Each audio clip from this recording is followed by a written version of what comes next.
당신 주변의 무서운 이야기, 지금 바로 시작합니다.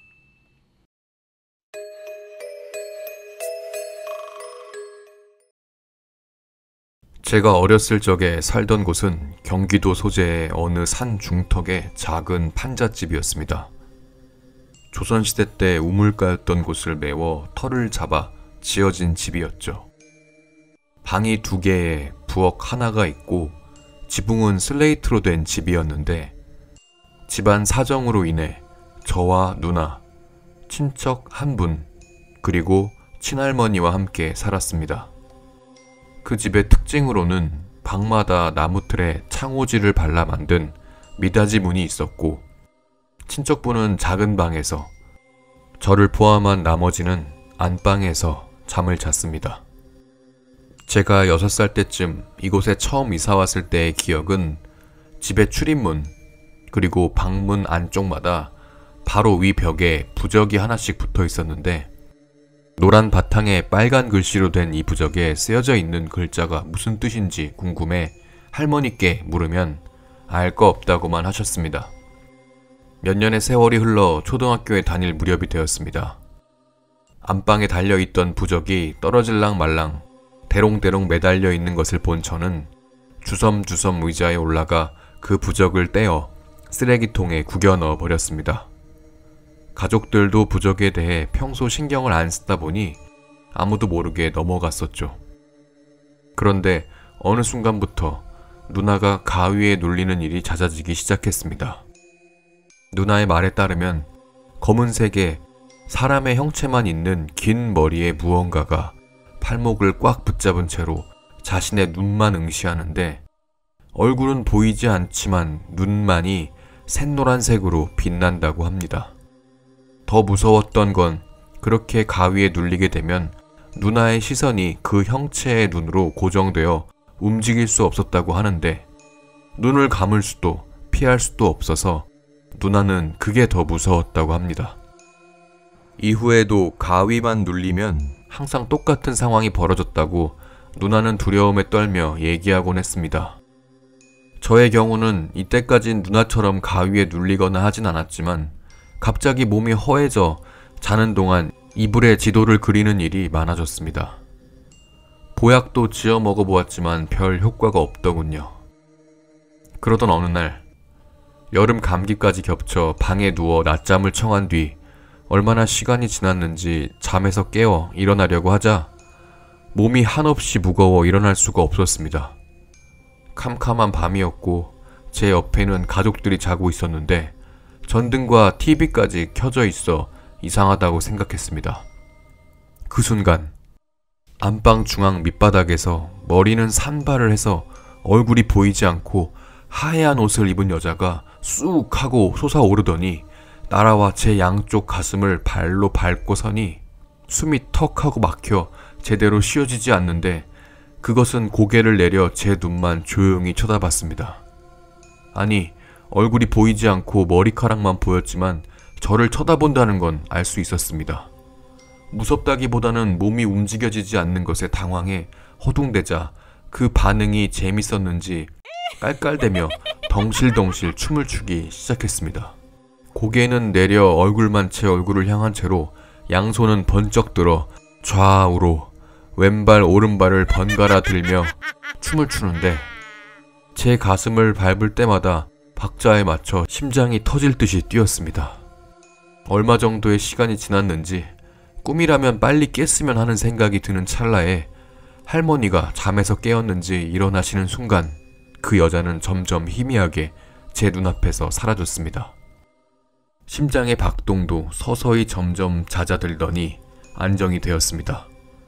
그리고는 서서히 몸을 움직일 수 있게 되어 불을 끄려던 할머니께 제가 봤던 것에 대해 이야기하자 할머니는 아무 말씀을 안 하시며 조용히 한숨을 쉬시더니 제가 떼어버렸던 부적이 붙어있던 빈 공간 쪽으로 고개를 돌리시는데 저기 붙어있던 부적이 어디 갔냐고 물어보시기에 저는 모른다고 답했습니다. 할머니께 혼날까봐 걱정이 되었기 때문이죠. 그날 이후 독실한 불교 신자였던 할머니가 어디서 스님 한 분을 모셔왔는데 안방에서 목탁을 두들기며 불경을 외더니 소매자락에서 부적을 꺼내 방문 위에 붙이시더군요. 이후로는 누나도 가위에 눌리는 일이 없어졌고 저 또한 이불에 지도를 그리는 일은 없어졌습니다.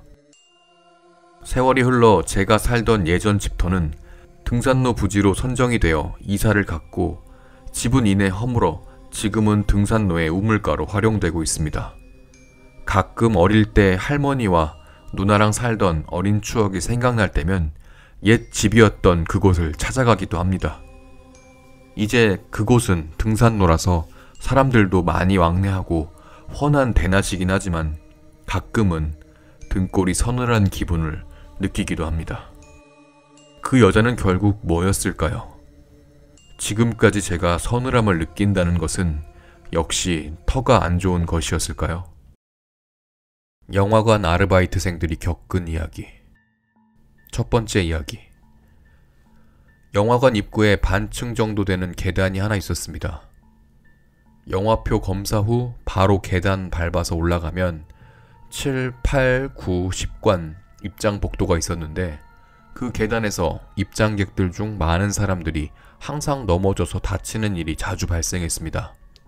따라서 민원이 자주 들어왔고 계단에 이상이 있나 싶어서 회사에서도 오고 건설업체에서도 왔었지만 별 이상이 없다고 해서 결국 아무 조치를 못 취하고 똑같은 칸이니 임시방편으로 눈에 잘 띄게 바닥에 컬러 테이프를 붙여서 표시해둔 후 조심하라는 팻말도 세워놨습니다. 이 계단에서는 잘 넘어지니 조심하라고 말입니다. 근데 여전히 그 자리에선 매번 입장객 중 10명 이상이 넘어졌습니다. 그런데 며칠 후 한 범상치 않은 손님이 지나가면서 그 계단을 보고 한마디 했다고 합니다. 꼬마야, 거기 앉아서 장난치면 안 돼. 두 번째 이야기. 한 남자가 혼자 영화를 보고 있었는데 어떤 사람이 영화 중간에 들어와서는 자기 쪽으로 고개를 돌리고선 막 헐레벌떡 뛰어다니고 있었습니다.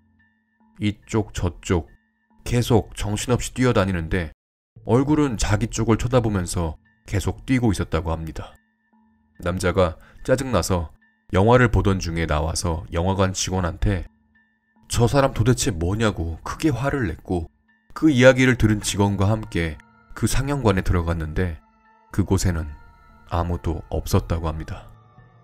그래서 뭔가 싶어서 CCTV로 확인까지 해봤는데 CCTV 속 상영관에도 남자 혼자 가만히 앉아서 영화를 보고 있었을 뿐이었다고 합니다.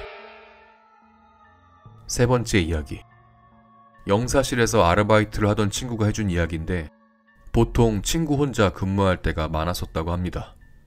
어느 날 오픈 출근하러 가서 영사실에 불 켜놓고 기계를 켜는데 벽 구석마다 누가 책을 세워놨다고 합니다.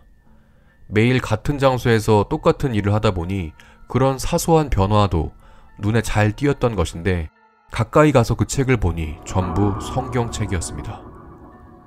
같이 일을 하던 사람에게 물어봤더니 주로 마감을 맡아서 하던 여자가 갖다 놓는다는데 그 이유는 끝까지 말해주지 않았다고 합니다.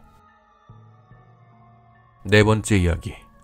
친구가 심야 영화가 갑자기 땡긴다며 보러 가자고 해서 집에서 자려다가 추리닝 입고 나왔는데 그날 사람도 많이 없어서 안 기다리고 바로 매표소에서 표 끊고 상영관에 들어갔어. 근데 우리 자리에 어떤 남자가 앉아있는 거야. 그래서 그 남자한테 가서 저기요, 여기 저희 자리인데요? 라고 했는데 그 사람이 아닌데, 내 자리인데. 이러더라. 그래서 우리가 티켓 보여주면서 여기 HR 13번 제 자리 맞는데요? 라고 했더니 그 사람이 계속해서 아니에요. 나 계속 여기 앉아 있었어요. 이러면서 본인의 표를 보여주는데 근데 그 표를 확인하니까 정말 HR 13번이 맞더라. 그래서 직원이 표를 잘못 끊었나 싶어서 따지러 가려고 했는데 티켓 다시 돌려주면서 보니까 날짜가 2014년 11월이더라. 우리가 갔을 때는 2018년 9월이었거든. 그래서 도대체 이게 무슨 상황인가 싶어 그 사람을 쳐다보는데 눈빛이 뭐랄까 일반적인 사람 눈빛이 아닌 거야. 그래서 영화 포기하고 그냥 집으로 도망쳤어. 그리고 나중에 만나서 그 이야기가 나왔는데 다른 친구가 그러더라. 야, 그럼 그 사람 2014년 11월부터 계속 그 자리에 있었다는 거 아니야? 5번째 이야기. 공포 영화를 한참 재밌게 보는데 정말 긴장감 넘치는 조용한 장면에서 누가 뒤에서 자꾸 킥킥킥킥킥 이렇게 소리내면서 웃는 거야. 당연히 공포 영화인데 난 집중이 안 돼서 짜증나서 뒤돌아 봤는데 내가 앉은 자리가 맨 뒷열인 거 생각나서 영화도 다 못 보고 바로 도망쳐 나왔어. 6번째 이야기. 영화 택시 운전사 개봉했을 때 심야 영화가 있었는데 근데 그 영화를 한 명이 예매를 한 거야. 보통 예매한 사람이 한 명이라도 있으면 언제 입장할지 모르니 상영을 일단 시작하는데 그래서 시작할 때 화면 체크하려고 들어갔는데 제일 앞열에 빨간 옷을 입은 여자가 등까지 돌리고 날 뚫어져라 쳐다보는 거야. 영화가 시작됐는데도 말이야. 귀신은 아니겠지 라며 부정하며 일단 체크하고 나왔다가 바로 다시 들어가 봤는데 아무도 없더라. 참고로 내가 입장 받는 줄에 계속 서 있었는데 말이야. 결국 택시 운전사 입장에 들어간 사람도 없었고 영화 끝날 때까지 아무도 입장 안 했어. 도대체 누구였을까? 그 여자는. 7번째 이야기. 무인관이라는 단어는 영화관 아르바이트 해본 사람이면 들어봤을 거야. 영화 상영 후에 사람이 아무도 없으면 영사실에다가 무전해서 영화 꺼달라고 하거든. 근데 가끔 무전하면 영사실에서 다시 무전 오는 경우가 있어. 저기 사람 앉아있는데 무인관 맞아요? 라고 말이야. 그 무전 들으면 섣불리 들어가서 확인할 수 없는 공포를 느낄 수 있어. 구독과 좋아요는 다음 콘텐츠 제작에 큰 힘이 됩니다. 감사합니다.